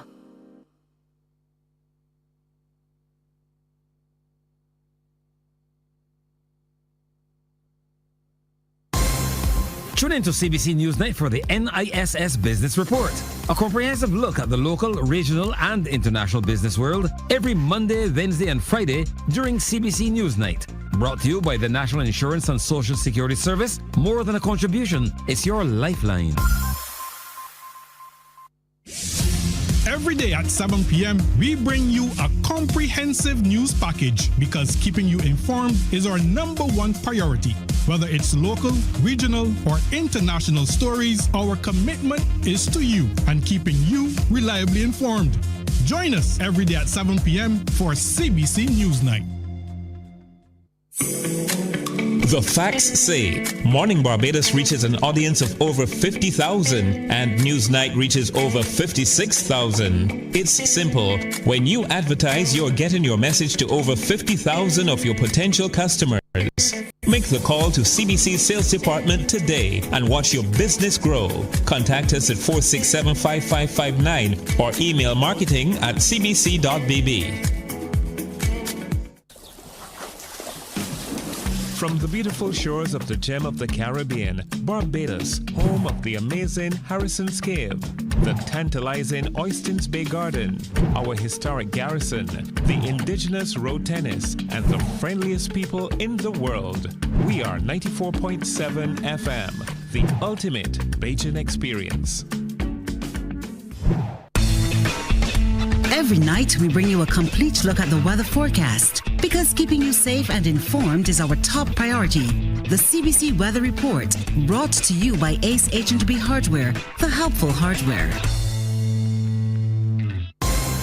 Tune in to CBC Newsnight for the NISS Business Report, a comprehensive look at the local, regional, and international business world every Monday, Wednesday, and Friday during CBC Newsnight. Brought to you by the National Insurance and Social Security Service. More than a contribution, it's your lifeline. Every day at 7 p.m., we bring you a comprehensive news package because keeping you informed is our #1 priority. Whether it's local, regional, or international stories, our commitment is to you and keeping you reliably informed. Join us every day at 7 p.m. for CBC Newsnight. The facts say Morning Barbados reaches an audience of over 50,000 and Newsnight reaches over 56,000. It's simple. When you advertise, you're getting your message to over 50,000 of your potential customers. Make the call to CBC Sales Department today and watch your business grow. Contact us at 467-5559 or email marketing@cbc.bb. From the beautiful shores of the gem of the Caribbean, Barbados, home of the amazing Harrison's Cave, the tantalizing Oystins Bay Garden, our historic garrison, the indigenous road tennis, and the friendliest people in the world. We are 94.7 FM, the ultimate Bajan experience. Every night, we bring you a complete look at the weather forecast. Because keeping you safe and informed is our top priority. The CBC Weather Report, brought to you by Ace H&B Hardware, the helpful hardware. Morning, morning, morning. Good morning. Good morning to you. All right, time for another Foodie Friday. I can't believe it's Friday already. Let me say good morning to Chef Michelle Maloney Smart. Morning. How do you do? I am good. How's your week been? Hectic, but enjoyable. Yeah, of course. Everywhere I go, I see the Smart brand. Just last night, I was going through it, and I said, does that say Smart Bakery? But that is not us, unfortunately. So... But I said everywhere I go, I'm seeing the Smart name. brand. But Yes. of course, you're at Corky's. Yes, I am. Yeah. So this is where you can find the amazing stylings of Chef Michelle. Now, what are you making for us today? Today I'm going to do a chicken kebab and also a saltfish buljo. So I'm getting my pan hot for my kebab. All right. So is it this easy? Because usually when we think of kebabs or buljo, it sounds like something you have to prepare for a long time. Well, I normally marinate my kebabs overnight to get that flavor. I like the crunch in my vegetables too. So when you dice your chicken and you lace it on your steak, I normally put it in an additional marination plus the seasonings of the meat. Okay. So just tell us what's on this particular kebab. This kebab has on... Can you get into the camera just so we can see? This kebab has on purple onions, rice sweet peppers, yellow sweet peppers, chicken, and it is marinated with some thyme, marjoram, chives, onion, garlic, and some scotch bonnet and olive oil. All right, that's good stuff. Yes, so and we're it's going. smelling good already. Yes. For the kebabs, it makes it a whole lot easier to eat. Of course, they're colorful, they're beautiful. You're getting your Yes. veggies in as well. So now, what can we serve this up with? Do you usually serve? normally I serve it out with steamed basmati rice because I'm try to be a little bit healthy. Okay. So normally I do steamed basmati rice. Some people like it on cream potatoes. Some people just like it as a complement for a salad to add your protein. So it's your personal preference. So now for my saltfish buljo, this is my bowl. So we're going to come here. We have some tricolor peppers, some purple onions, some cucumber and tomato, all finely diced.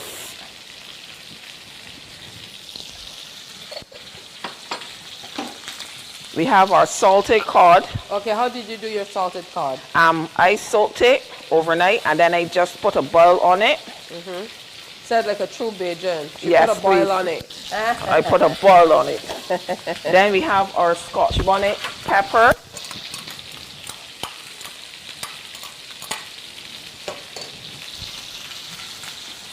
So we're going to put a little turning on our kebabs now. All right. So we're getting that nice color that I like to see.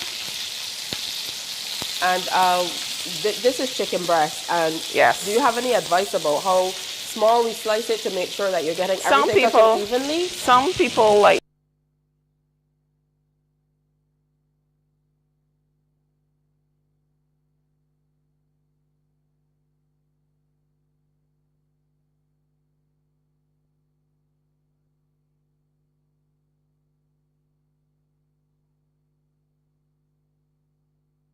condiments make that much of a difference as compared to no, it is the fresh one is better, but the dry one I prefer because if I use the fresh one, I have to take it through a process of rendering out the water out of it. Okay. So we have some lemon juice. So we're just going to give this a little stir here, and we can't forget our olive oil. Okay.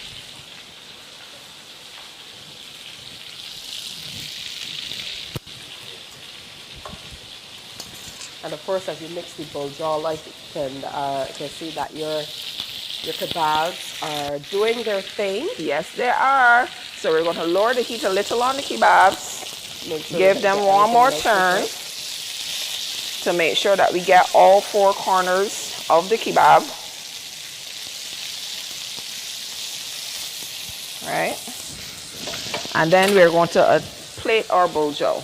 Are there any vegetables that you would probably say you maybe shouldn't put in a kebab? No, it's your preferred preference. If you prefer to use carrots, obviously you know you have to blanch them beforehand before you lace them. Some people prefer zucchini. Some people prefer broccoli. It's your personal preference. Yeah, I'm just always so amazed that you're able to pull together these meals so quickly.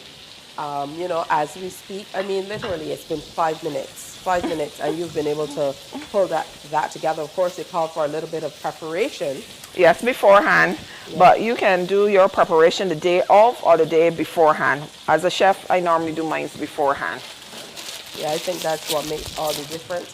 And is there a particular reason why you're going for multi-grain crackers? To me, I like the boljol with a multi-grain cracker because the cracker is light and airy, and it gives you the extra wheat and the flax seeds. A little healthy something. Unfortunately, my husband does not like this cracker. He would prefer a good Eclipse biscuit or soda bits. Well, we had the Eclipse earlier this week, so he might be in the right. You know how it is with him. Yeah, when you have a better half, you have to adapt to the situation that you're dealt. Yeah. Or that you're dealt, Chef yes. Michelle? Yes, that you're dealt. He's in the background saying, wow. But that's good stuff. That's definitely looking really good. And I mean, it was a quick turnaround. You know, let's talk occasions. Yes. Because a lot of the times people are thinking, when would I make this? If you're entertaining an evening, like normally when we entertain at home, we normally look for quick meals. As much as we have a butcher shop, we always look for stuff in the butcher shop that we can pull together to entertain our guests. Because most of my friends are chefs. So when we come together, it's be like, who cooking? who cooking? Let's decide who cooking. So then it's be a combination of everybody deciding to do something quick and easy.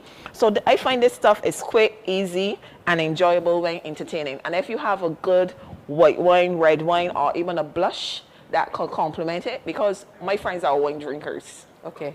So this will You said your friends are winos? Yes, they are. They are. They are. They are. All right, so that's good stuff. I mean, look how quick and easy. It's literally there. So we had the kebabs, some nice veggies on them. Yes. We had some purple onions, medley of sweet peppers. Of course, the chicken. Yes, and all marinated in local herbs. So you marinated the chicken separately and then put them all together? Yes, and then marinated again. overnight. Yes, please. I love that. And then just as easy, You know, we go back to Bajan tradition and culture with your buljo. Yes, we do. Yeah, and tell us what's in there again. The buljo has in diced cucumbers, tomatoes, dry parsley flakes, tricolor peppers, purple onions, salt fish, olive oil, lime juice, and Scotch bonnet pepper. All right, that's easy enough. All ingredients that you can find right here in Barbados and served with some multi-grain crackers. You know how we do on Friday. We have our official taste testers who have to come in and do the taste test for Chef Michelle. Yes. Not that we need to test your stuff. I mean, like, I'm here and smelling it already, but it's important to also pair what we do with some great drinks as well. You gave us some ideas. Yes. But we have our resident guy, Lyndon, coming through in just a bit. I saw that look on your face. Say what's on your mind. We know Lyndon and his alcohol. Today is Happy Alcohol Day again. All right, so he has this fruit station here set up. We had sangrias last week. I don't suspect he's going to give us sangrias again this time around. So we're going to find out exactly what would be nice to pair with this if you're having a few friends or relatives over this weekend. Stay with us. It's Morning, morning, Thank you. morning. Good morning. Good morning to you.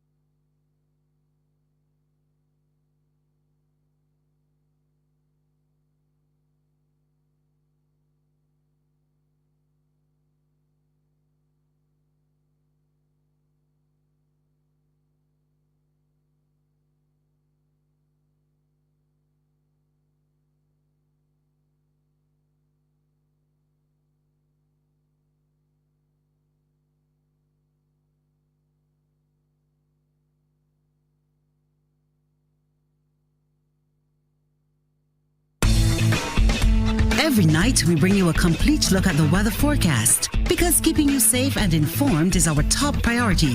The CBC Weather Report, brought to you by Ace H&B Hardware, the helpful hardware.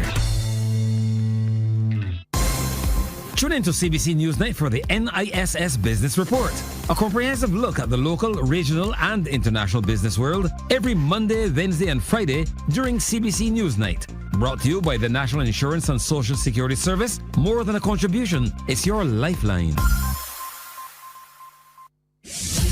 Every day at 7 p.m., we bring you a comprehensive news package because keeping you informed is our #1 priority. Whether it's local, regional, or international stories, our commitment is to you and keeping you reliably informed. Join us every day at 7 p.m. for CBC Newsnight.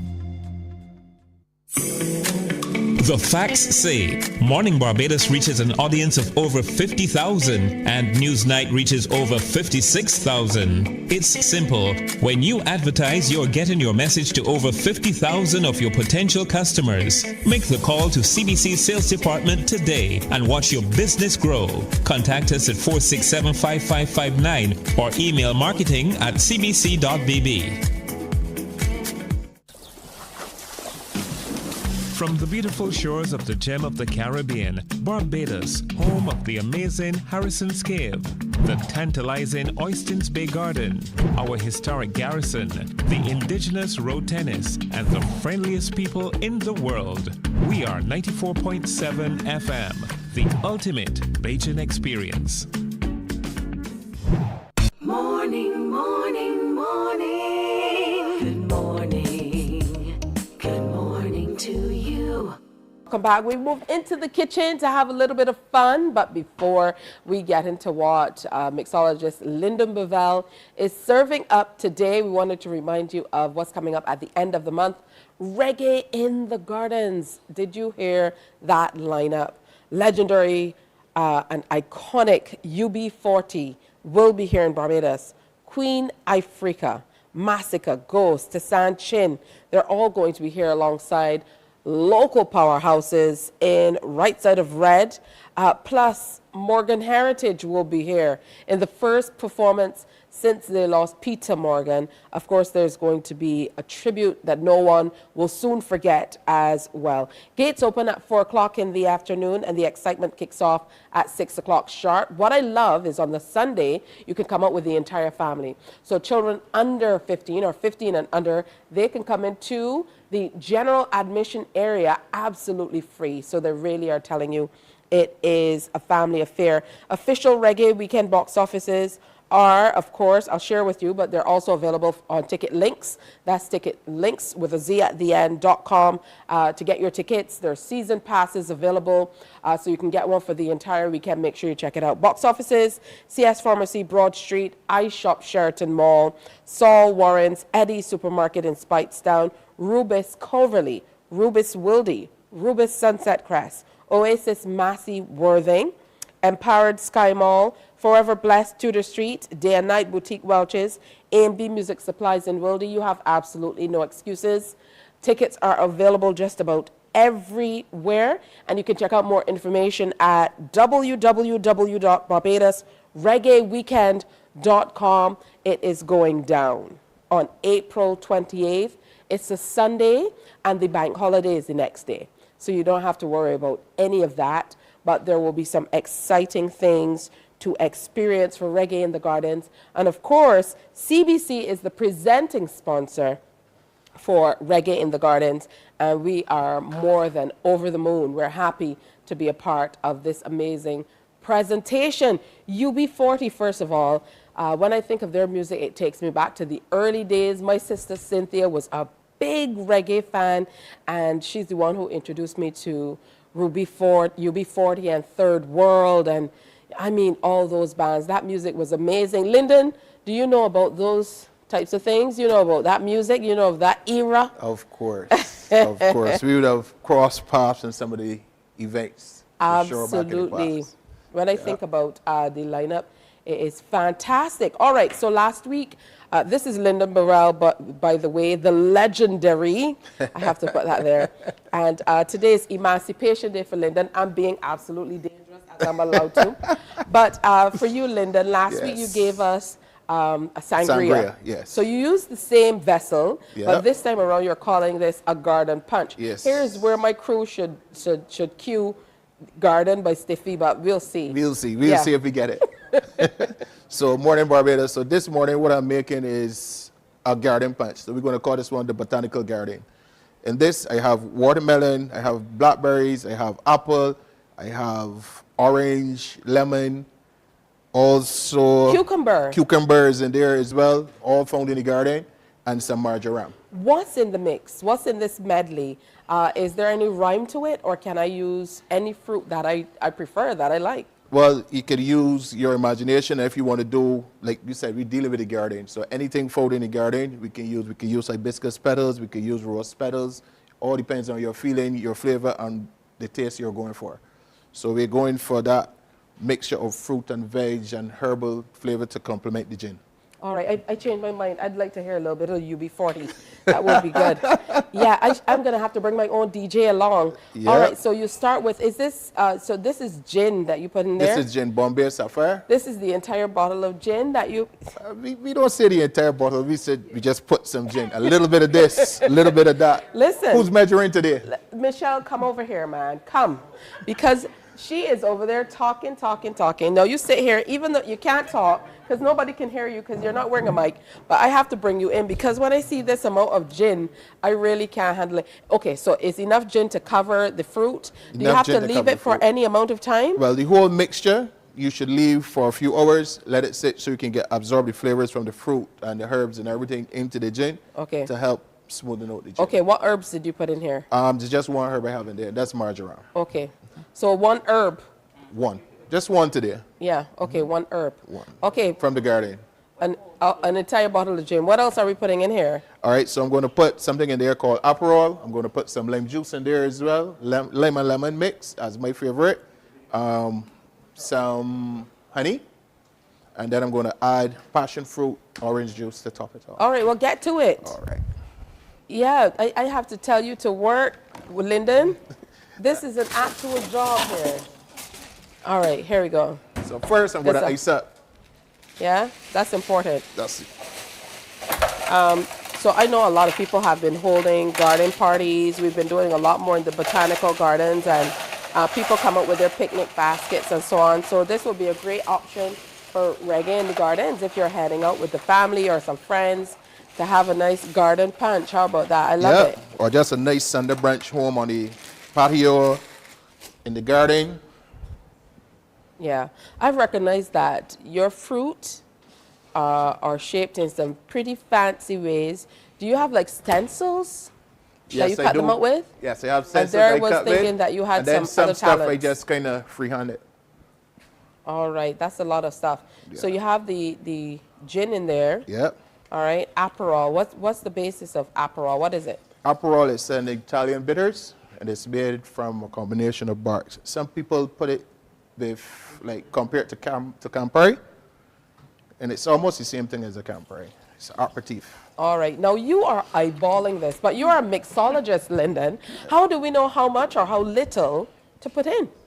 All right, like when you've been doing it for so long, you start to get used to how much average it is to put in and stuff like that. What's that? This is the honey.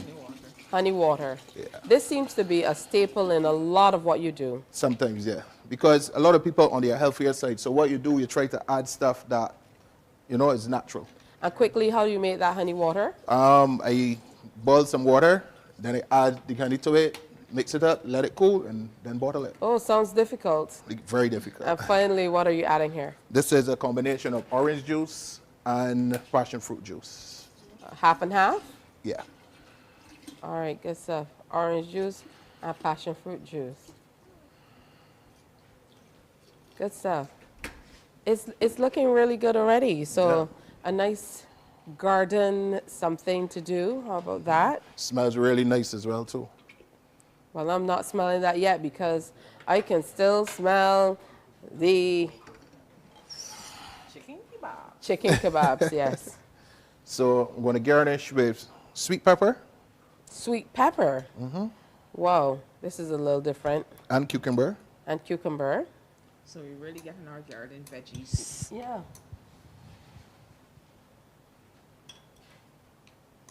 You're not very good at using that. Nah. All right, so then we're going to add some ice to the original mix.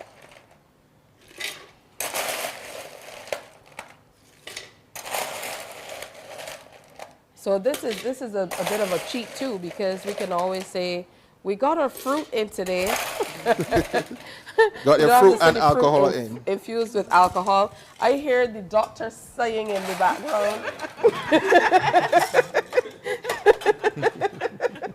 I mean, like literally, there's a doctor sighing in the background. Fancy that he appears just as we're about to have garden punch. He heard of all the healthy components. All right, I brought you in here, Michelle, because I'm not going down on my own on live TV. Oh, Lord. Yeah, I saw how much gin you put in there, Lyndon, and I know that from last time, you know, do these things in moderation, people, because they can be loads of fun because they taste like juice. And then all of a sudden you wake up at home and like, didn't I have a meeting 2 hours ago? Not saying that was me, people, but maybe someone I know. All right, so again, telling you all about reggae in the gardens, you know, something good that you might want to check out. So, cheers, chef. Cheers. Let's taste it and see. Tastes You're like in juice trouble. again. You're in trouble. You're in trouble. You're in Yep. trouble. I'm in trouble. And I love that the passion fruit is coming through as well in a big way. Big, a very big way. Chef Very talking to the refreshing. mic now. Very refreshing, very refreshing. But knowing Lyndon, this is going to creep up on us later. We saw it. We don't have to guess what will happen. No, let's take it to science a little bit here. The angle of the light and the trajectory of the reflection, it kind of deceived you of the Did he say amount the that's in- trajectory of the reflection? Yes, he did. So it kind of fooled you. It's like almost like the eclipse where you get the diamond ring effect. Same basis right here. Not the Eclipse biscuits. Well, Or this is accor- going to create an eclipse for sure. Or according to the Beijing guy we saw who went to the U.S. to see the eclipse, he said the only eclipse we see in Barbados is eclipse rum. And the biscuit. Yeah, all right, so we're going to take another break here. A garden punch, thanks to our mixologist, Lyndon Bevell, and of course, serving up with Chef Michelle today. We have the beautiful chicken kebabs and the buljong and whole wheat crackers. with whole wheat crackers. So something nice and easy for the weekend. Stay with us. When we come back, we announce the winners of the standard promotion with CBC and Morning Barbados. And we're going to have a co-host situation next week. As we head back to the studio, I'm going to introduce you to my very first co-host for Back Into the Studio. And I have 2 letters to get you there so you can start thinking DR. And I don't mean Dominican Republic. Stay with us. Morning, morning, morning. Good morning. Good morning to you.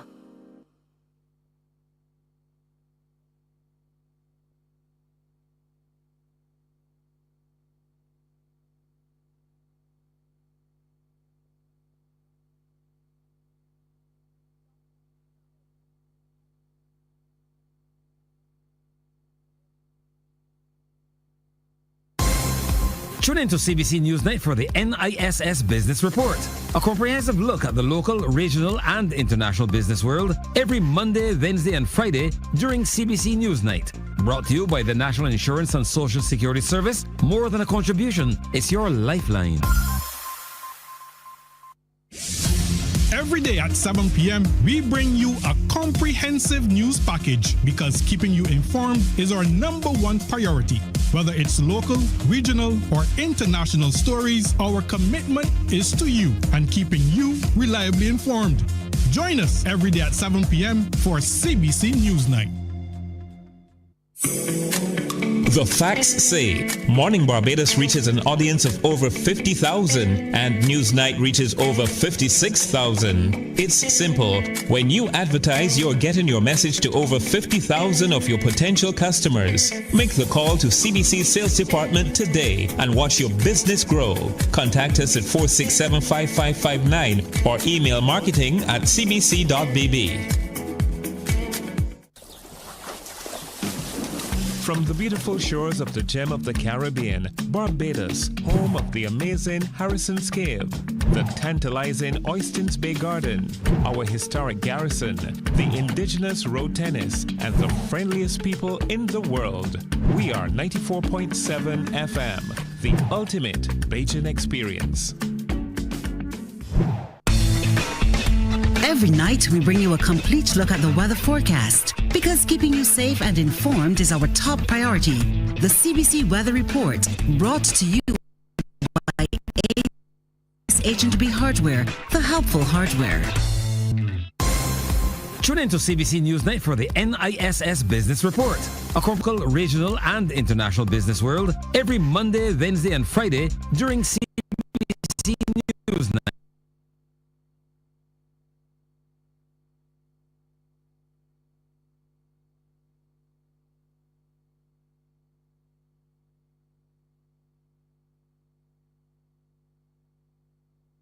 #1 priority. Whether it's local, regional, or international stories, our is to you and keeping you reliably informed.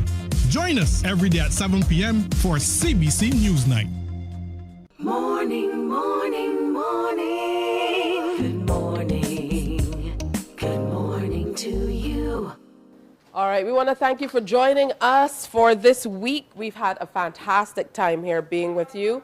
And of course, it's been a wonderful time here at Standard. We are going to be back in the Pine in the studio from Monday morning. And I have a co-host on Monday. I'm here. Dr. Kenneth Connell is going to be joining me on the set as my co-host. co-host. I'm so excited to join you on Monday. And let me just say, I'm going to really miss Standard, not just besides the fact that there's food, and I will not say alcohol, but there is fruit on stage. But I'm really looking forward to it. It's going to be an exciting week. Faculty of Medical Sciences, we're celebrating the best of the rest. Yes, other faculties like social sciences. Listen to me. We're celebrating next week. And we're starting it off on Sunday with some movement. That's why I'm wearing my shoes. Cameraman, get the shoes. This does not happen too often. There you go. RBC Race for Kids. You can register online, raceforkids.com, or you can come up to campus with a big graduation tent on Saturday and register as well. Tisha, I'm really excited about this. I'm excited too. Yeah. I was tempted to Color text coordinate. you this morning and tell you I'm wearing fuchsia, but I didn't worry about that. I don't have any future. We'll do that on as Monday. yet. We'll do it on Monday. Yeah? All right, so we'll see you then. Have a fantastic weekend. Be safe. Come out for the RBC Race for Kids. It will benefit students of the University of the West Definitely. Indies in a major way.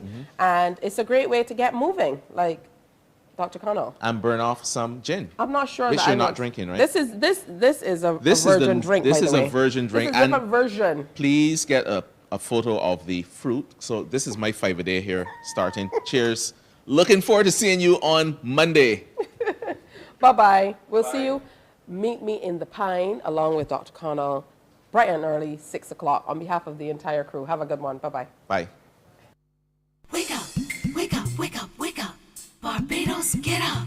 Good morning.